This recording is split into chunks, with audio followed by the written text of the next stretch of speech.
Hello students. আচ্ছা, আজকে আমরা যেটা করতে যাচ্ছি তোমাদের গণিত ক্লাস 8-এ গণিত প্রভার পেজ নাম্বার 31 থেকে 41-এর মধ্যে পর্যন্ত রয়েছে মূলদ সংখ্যার ধারণা। তার মধ্যে যে কটা টপিক রয়েছে সেগুলোকে আমি বিভিন্ন ভাগে ভাগ করে এক একটা আলাদা আলাদা করে ভিডিও করেছি। তো আজকের যে টপিকটা, এর আগে তিনটে অলরেডি মূলদ সংখ্যা ধারণার উপর তিনটে ভিডিও করেছি, তিনটে ক্লাস হয়েছে, ফোর্থ ক্লাস আজকে। এটাতে আমরা যে টপিকটা কভার করতে যাচ্ছি সেটা হচ্ছে দুটি মূলদ সংখ্যার অন্তর্বর্তী মূলদ সংখ্যা। দুটো মূলদ সংখ্যা দেওয়া থাকবে, সেই মূলদ সংখ্যা বা রেশনাল নাম্বারের অন্তর্বর্তী মূলদ সংখ্যা একটা, দুটো, পাঁচটা, দশটা, যে কোনো সংখ্যক মূলদ সংখ্যা বের করতে দিতে পারে। দুটো মূলদ সংখ্যার অন্তর্বর্তী মূলদ সংখ্যা অসংখ্য হতে পারে। এবার এই কিভাবে এটা বের করবে সেইটা নিয়ে আজকের ক্লাসটা, ঠিক আছে? চলো স্টার্ট করা যাক। তা দুটো পদ্ধতিতে এটা করা যায়, একটা প্রথম পদ্ধতি, দ্বিতীয় পদ্ধতি। আমি তোমাদের দুটো পদ্ধতি এক্সপ্লেন করব কিভাবে করা যায়। এবার তোমাদের যেটা সুবিধে তোমরা সেইটা করতে পারো, দুটোই কারেক্ট, দুটোই ওকে। বাট এই দুটো করানোর পরে আমি তোমাদের লাস্টে একটা সাজেশন দেবো কোনটা কোন ক্ষেত্রে অ্যাপ্লাই করা উচিত। আশা করি সেটা তোমাদের মনে রাখলে সুবিধা হবে, ঠিক আছে? আচ্ছা, আমরা ফার্স্ট ভিডিওর যেটা করেছিলাম ক্লাস 1, তাতে অলরেডি বলেছিলাম যে স্বাভাবিক সংখ্যা বা ন্যাচারাল নাম্বার, হোল নাম্বার বা অখণ্ড সংখ্যা, ডেসিম্যাল নাম্বার বা দশমিক সংখ্যা, ফ্র্যাকশন বা ভগ্নাংশ, আর ইন্টিজার, পজিটিভ অথবা নেগেটিভ ইন্টিজার অথবা পূর্ণ সংখ্যা, এরা সবাই কিন্তু হচ্ছে মূলদ সংখ্যা। তার টোটাল এক্সপ্লেনেশন ক্লাস ফার্স্ট ক্লাসটাই ছিল। তো সেটা তোমরা ইচ্ছে করলে এই ডেসক্রিপশন সেকশনের লিঙ্ক দেওয়া আছে, তাতে তোমরা দেখতে পারো। তো আজকে আমি যেটা করব, তোমাদের প্রথমে দুটো পূর্ণ সংখ্যা নিয়ে আমি দেখাবো যে দুটো পূর্ণ সংখ্যার ক্ষেত্রে কিভাবে মূলদ সংখ্যা বের করা যায়। বোঝার সুবিধার জন্য আগে কনসেপ্টটা ক্লিয়ার। আমার প্রত্যেকটা ভিডিও কিন্তু মেন অবজেক্টিভ হচ্ছে কনসেপ্টটাকে ক্লিয়ার করানো, তার সঙ্গে আমি কিছু এক্সারসাইজও করাই, সেই এক্সারসাইজগুলোও আলাদা আলাদা ভিডিও থাকে। তো কনসেপ্টটা ক্লিয়ার করার জন্য প্রথমে দুটো পূর্ণ সংখ্যা নিয়ে আমরা করি, ঠিক আছে? দেখা যাক কিভাবে হয়। দুটো পূর্ণ সংখ্যা ধরো তোমাকে দিল হচ্ছে 4 আর 5, দুটো পূর্ণ সংখ্যা দিল। দুটো পূর্ণ সংখ্যার অন্তর্বর্তী মূলদ সংখ্যা তোমাকে ধরো তিনটে মূলদ সংখ্যা বের করতে দিল। তাহলে এই একটা পয়েন্ট হচ্ছে 4, 4 আর 5। আমরা প্রথম পদ্ধতিটা আগে করে নিই। দেখো, বলছে দুটো মূলদ সংখ্যা দেওয়া থাকলে তার দূরত্বটা, ফার্স্ট স্টেপ হচ্ছে মূলদ সংখ্যা দুটির দূরত্ব নির্ণয় করো। দূরত্ব মানে এখানে যদি 5 আর 4 থাকে, বড় থেকে ছোটটাকে মাইনাস করো, তাহলে 5 - 4, এখানে ডিস্টেন্সটা হচ্ছে কত না 1। 5 মাইনাস, এখানে আমি করছি তাহলে প্রত্যেকটা স্টেপ সুবিধা হবে বুঝতে। 5 - 4 = 1 হলো। এর পরের স্টেপটা যেটা বলছে n সংখ্যক, আমি এখানে কি বলেছি, তিনটি মূলদ সংখ্যা বের করো। তাহলে তিনটে বলছে n সংখ্যক অন্তর্বর্তী সংখ্যার ক্ষেত্রে দূরত্বটি n+1 ভাগে বিভক্ত করো। এর মানে কি, আমি এর মাঝে যদি তিনটে পয়েন্ট আমি বের করতে চাই, তাহলে এই ডিস্টেন্সটাকে আমাকে চারটে ভাগে ভাগ করতে হবে, তবেই আমি তিনটে পাবো। ধরো এই চারটে ভাগে আমি ভাগ করি, এই চারটে হচ্ছে 1, 2, 3।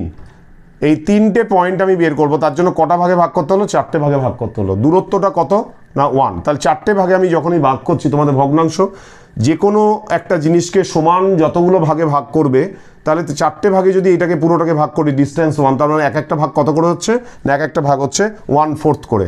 তাহলে এটাও 1/4, এটাও 1/4, এটাও 1/4, আবার এটাও 1/4, চারটে 1/4 করে। তারপরে কি বলছে, ক্ষুদ্রতম মূলদ সংখ্যাটির সঙ্গে প্রতিটি দূরত্ব যোগ করে অন্তর্বর্তী মূলদ সংখ্যা বের কর। তাহলে এইবার এই পয়েন্টটা কত হচ্ছে? এই পয়েন্টটা হয়ে যাচ্ছে 4 + 1/4। এই পয়েন্টটা কত হচ্ছে? 4 + 2/4। এই পয়েন্টটা কত হচ্ছে না 4 + 3/4। ঠিক আছে? তাহলে 4 + 1/4 মানে কত হচ্ছে না 17/4। 4 + 2/4 মানে কত হচ্ছে 18/4। আর 4 + 3/4 মানে কত হচ্ছে 19/4। তাহলে তিনটে 4 আর 5-এর মধ্যে তিনটে অন্তর্বর্তী মূলদ সংখ্যা হচ্ছে 17/4, 18/4, 19/4। ক্লিয়ার? প্রথম পদ্ধতি ইন্টিজারের ক্ষেত্রে আমি করলাম। এবার দ্বিতীয় পদ্ধতি দিয়ে এই অঙ্কটাই আমি করব। কি বলছে দ্বিতীয় পদ্ধতিতে? বলছে সাধারণ হর বিশিষ্ট মূলদ সংখ্যাতে পরিণত করো হরগুলো যদি অসমান হয়। তো 4 আর 5 এই দুটো মূলদ সংখ্যা, দুটোই তো মূলদ সংখ্যা, 5/1, 4/1, 1/, ঠিক আছে? তাহলে দুটো মূলদ সংখ্যা যখন হরগুলো হচ্ছে অলরেডি সমান রয়েছে, 1 করে রয়েছে, সুতরাং এটা সমান করার কোনো ব্যাপার নেই, সমান অলরেডি রয়েছে। তাহলে তিনটে কেস হতে পারে, দুটো মূলদ সংখ্যার ক্ষেত্রে হরগুলো সমান হতে পারে, আবার হর দুটো অসমান হতে পারে, সেক্ষেত্রে বৃহত্তর হরটা ক্ষুদ্রতর হরের গুণিতক হতে পারে। যেমন ধরো দুটো তোমাকে দিল নাম্বার, একটা 2-এর 3 আর একটা হচ্ছে 5-এর 6, তাহলে বৃহত্তর হর 6, সেটা 3-এর গুণিতক, এগুলো ভগ্নাংশ তো তোমরা করেছো, ঠিক আছে। যদি বৃহত্তর হরটা ক্ষুদ্রতর গুণিতক হয় তখন কি করতে হচ্ছে না, এইগুলোকে হরগুলোকে সমান করার জন্য আমি কি করব তখন না 2-এর 3 ইকুয়ালস টু আমি কি করব, এখানে তোমাদের মনে আছে মূলদ সংখ্যায় বলেছিলাম হচ্ছে সমতুল্য মূলদ সংখ্যা বা ভগ্নাংশের সমতুল্য ভগ্নাংশ, একই সংখ্যা দিয়ে ওপর নিচ গুণ করে হরটাকে করো। তাহলে এখানে আমাকে করতে হবে কত, 6, তাহলে 3 × 2 করলাম হরে, আবার 2 × 2 করলাম লবে, তাহলে কত হলো 4-এর 6। তাহলে দুটো সংখ্যায় কি হলো এবার না 4-এর 6 আর 5-এর 6।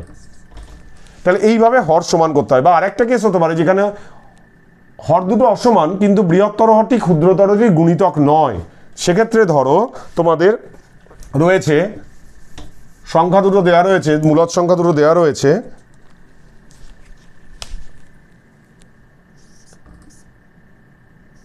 2-এর 5 আর 3-এর 4। এখানে বড় হরটা 5 কিন্তু এটা কি 4-এর গুণিতক নয়, সেক্ষেত্রে আমি কি করব, সমান হর বিশিষ্ট যদি আমাকে করতে হয় 5 আর 4-এর লসাগু করব। এগুলো ভগ্নাংশ করেছো, 5 আর 4-এর লসাগু কত, 5 আর 4-এর লসাগু হচ্ছে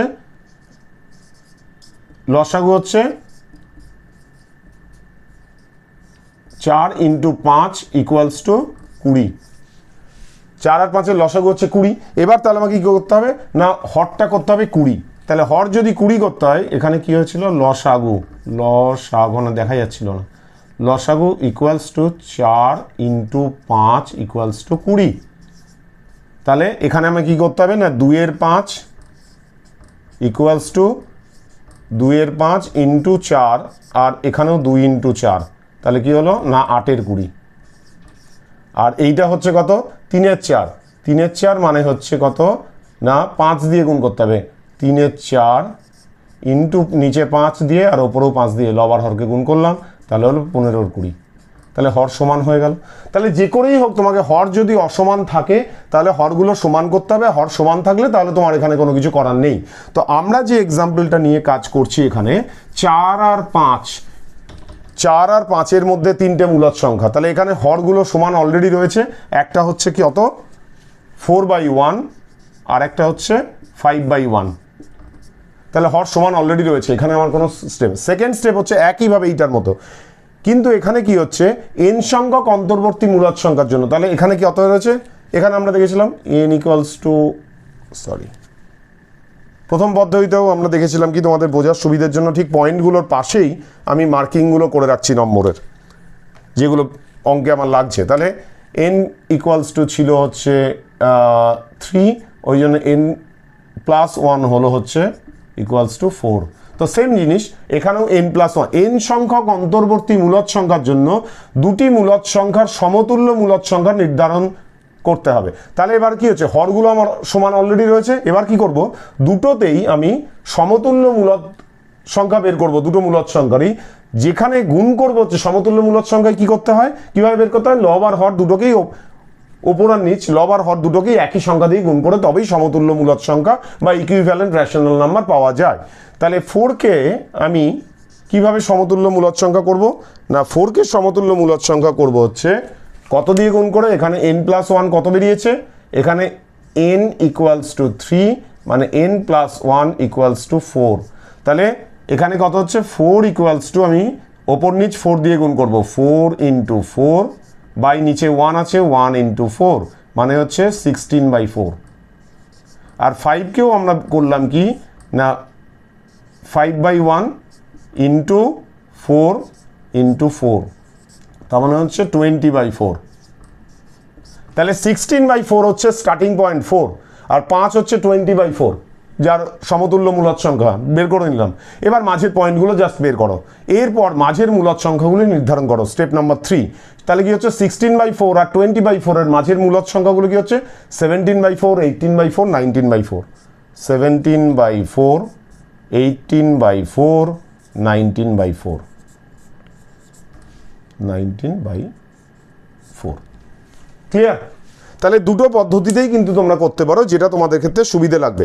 তবে এরপর আমি যখন একটা ভগ্নাংশ দিয়ে তোমাদের অঙ্কটা করাবো, তখন তোমরা এবার দেখো জিনিসটা কোনটা করলে তোমাদের সুবিধা হয়। আচ্ছা, তাহলে পূর্ণ সংখ্যার ক্ষেত্রে আমরা দেখলাম দুটো পদ্ধতিতেই কিভাবে করা গেল। এবার আমরা দেখছি একটা ভগ্নাংশের ক্ষেত্রে কিভাবে করব। ঠিক আছে, ধরো বললো 2/3 আর 3/5 এর চারটি অন্তর্বর্তী মূলদ সংখ্যা বের করো। তাহলে 2/3 3/5 এরা দুজনে মূলদ সংখ্যা, এদের অন্তর্বর্তী চারটে মূলদ সংখ্যা বের করতে বলছে, চারটে। ঠিক আছে, তাহলে এবার প্রথম পদ্ধতি দেখো, মূলদ সংখ্যা দুটোর দূরত্ব বের করতে হবে। মূলদ সংখ্যা দুটোর দূরত্ব বের করতে গেলে যেটা করতে হবে, এবার তোমাকে মাইনাস করতে হবে। এবার তুমি এখান থেকে তো দেখে বুঝতে পারছো না কোনটা বড় কোনটা ছোট। ওই জন্য ভগ্নাংশের ক্ষেত্রে আমি বলবো যে তোমরা এইটার মতোই ভগ্নাংশ যদি দেয়, দুটো ভগ্নাংশ মানে মূলদ সংখ্যা ভগ্নাংশ হতে পারে, পূর্ণ সংখ্যা হতে পারে। যদি ভগ্নাংশ হয় তাহলে বড় ছোট তুমি কার থেকে কোনটা মাইনাস করবে বুঝতে অসুবিধে যদি হয়, তুমি কি করতে পারো, দুটোকেই আগে সাধারণ হর বিশিষ্ট করে নাও। তাহলে সাধারণ হর বিশিষ্ট করতে গেলে কি বলেছিলাম এখানে, না বৃহত্তর হরটি ক্ষুদ্রতর হরের গুণিতক কিনা দেখো। তাহলে বৃহত্তর হরটাই হবে সাধারণ হর। এখানে বৃহত্তর হরটা 5, 3 হচ্ছে ছোট, ক্ষুদ্রতরটার গুণিতক নয়। যদি না হয় তাহলে অসমান হয়, তখন বৃহত্তর হরটি ক্ষুদ্রতরটির গুণিতক নয়, এই কেসটা হচ্ছে। সেক্ষেত্রে কিভাবে আমাকে বের করতে হবে, না 3 আর 5 এর লসাগু করতে হবে। 3, 5 এর লসাগু, 3 আর 5 এর লসাগু কত, দুটোই মৌলিক সংখ্যা। তাহলে 3 আর 5 এর লসাগু দুটি মৌলিক সংখ্যার গুণফল, 3 × 5 = 15। তাহলে 15 হবে হচ্ছে সাধারণ হর। তাহলে সাধারণ হর যদি 15 হয়, তাহলে আমি কি লিখতে পারি, না 2/3 = লিখতে পারি 5 দিয়ে আমাকে উপর নিচ গুণ করতে হবে, মানে হচ্ছে 10/15। আরেকটা হচ্ছে 3/5, 3/5 = কত হচ্ছে, না 3/5 = 3 দিয়ে গুণ করবো, 15 করতে হবে। তাহলে 3, এখানেও 3, মানে 9/15 সাধারণ হর হয়ে গেল। ঠিক আছে, এইবার দুটোর মধ্যে ডিস্টেন্স বের করো। ডিস্টেন্স বের করলে 10/15, এটা একটা পয়েন্ট, 10/15 আর 9, এবার আমি দেখতেই পাচ্ছি 2/3টা 3/5 এর থেকে বড়। সমান হর না হলে তুমি বড় ছোট বের করতে পারছো না। তাহলে 10/15 - 9/15, এটা হচ্ছে ডিস্টেন্স। 10/15 - 9/15 = 1/15। এবার কটা আমি পয়েন্ট বের করতে বলেছে, না তোমাদের বলেছে হচ্ছে চারটে পয়েন্ট বের করতে। 4টি অন্তর্বর্তী মূলদ সংখ্যা মানে n = 4, তার মানে n + 1 = 5। কেন না, এটা আমি আগেরটা তো এক্সপ্লেন করে দিয়েছি। তাহলে এইখানে ধরো একটা পয়েন্ট রয়েছে 9/15,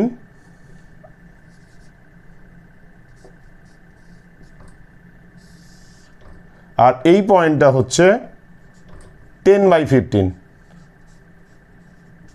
এবার এই দুটোর মাঝে যে ডিস্টেন্সটা রয়েছে, এই ডিস্টেন্সটা হচ্ছে 1/15। এই পুরো ডিস্টেন্সটা হচ্ছে 1/15। 1/15 ডিস্টেন্সটা, এটাকে কটা ভাগে ভাগ করতে হবে, 5 ভাগে। তাহলে এই পুরো ডিস্টেন্সটাকে যদি 5 ভাগে ভাগ করি, তাহলে এক একটা ভাগ কত করে হবে, না 1/15 ইন্টু 1/5, 5 ভাগের 1 ভাগ, তাহলে 1/5 of 1/15, তার মানে হচ্ছে 1/75। তার মানে এই 5টা আমাকে বলেছে 5টা ভাগে ভাগ করতে হবে, 1, 2, 3, 4, 5, চারটে অন্তর্বর্তী মূলদ সংখ্যা তাহলে বেরিয়ে গেল। তাহলে এই অন্তর্বর্তী মূলদ সংখ্যা যেটা হচ্ছে, এই যে অন্তর্বর্তী মূলদ সংখ্যাটা, তাহলে প্রত্যেকটা ভাগ কত করে, না 1/75 করে, 1/75। এইটা হচ্ছে 2/75, এই পয়েন্টটা হবে হচ্ছে 3/75, এই পয়েন্টটা হবে হচ্ছে 4/75। তাহলে এবার যখন আমি ডিস্টেন্স এবার প্রত্যেকটা পয়েন্টকে বের করছি, তখন আমি কি করব, না 9/15 + 1/75, এই পয়েন্টটা হচ্ছে কত, না 9/15 + 1/75 = কত হচ্ছে, 75। এখানে 15 5 = 75, 5 9 = 45, 45 + 1 = 46 বাই 75, এই পয়েন্টটা হলো। এবার এই পয়েন্টটা কত হচ্ছে? এই পয়েন্টটা হচ্ছে 9/15 প্লাস 2/75, তার মানে হয়ে যাচ্ছে কত না 45 plus 2/75 equals to 47/75।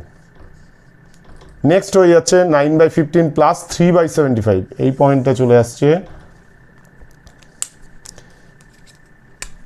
9/15 plus 3/75 equals to কত হচ্ছে না 45 প্লাস 3/75 ইকুয়ালস টু 48/75।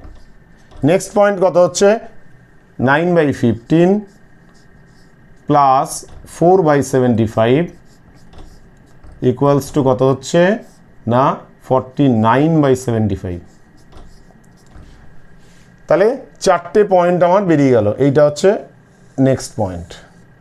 তাহলে এই চারটে পয়েন্ট কী কী বেরোলো না এই চারটে আর ফিফথ এইটা চারটে পয়েন্ট বেরোলো। একটা হচ্ছে 46/75, 47/75, 48/75, 49/75। ক্লিয়ার? এবার দেখো এর পরেরটা যদি আমি নিই, দেখো 10/15 চলে আসবে।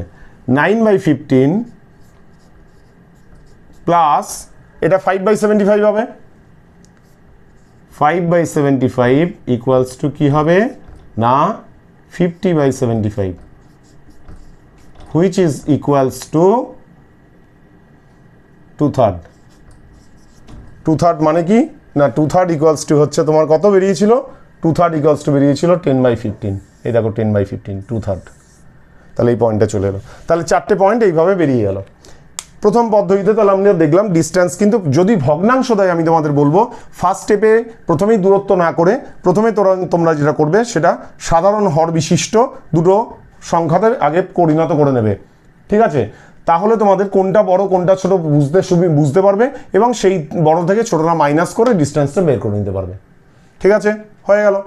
আচ্ছা, নেক্সট হচ্ছে দ্বিতীয় পদ্ধতি। তাহলে দ্বিতীয় পদ্ধতির ক্ষেত্রে আমরা দেখি যে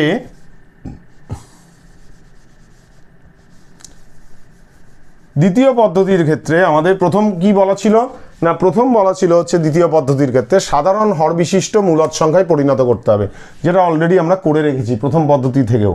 10/15 আর 9/15, 2/3 আর 3/5 এই দুটো পয়েন্টের মূলদ সংখ্যার অন্তর্বর্তী মূলদ সংখ্যা যদি আমাকে চারটে বের করতে হয়, তাহলে এখানে কি হয়েছে না n equals to n plus 1 equals to 5, n plus 1 equals to 5, n equals to 4।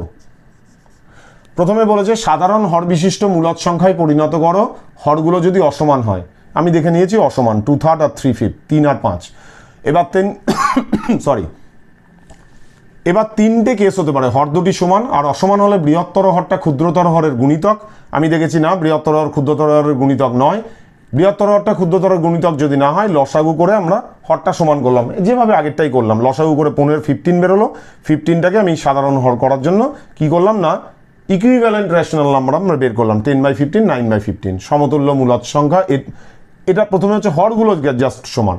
Second step হচ্ছে n সংখ্যক অন্তর্বর্তী মূলদ সংখ্যার জন্য দুটি মূলদ সংখ্যার সমতুল্য মূলদ সংখ্যা নির্ধারণ করতে হবে কি করে না ওপর নিচ n প্লাস 1 দিয়ে গুণ করে। তাহলে এবার আমরা দেখছি 10/15 হচ্ছে একটা,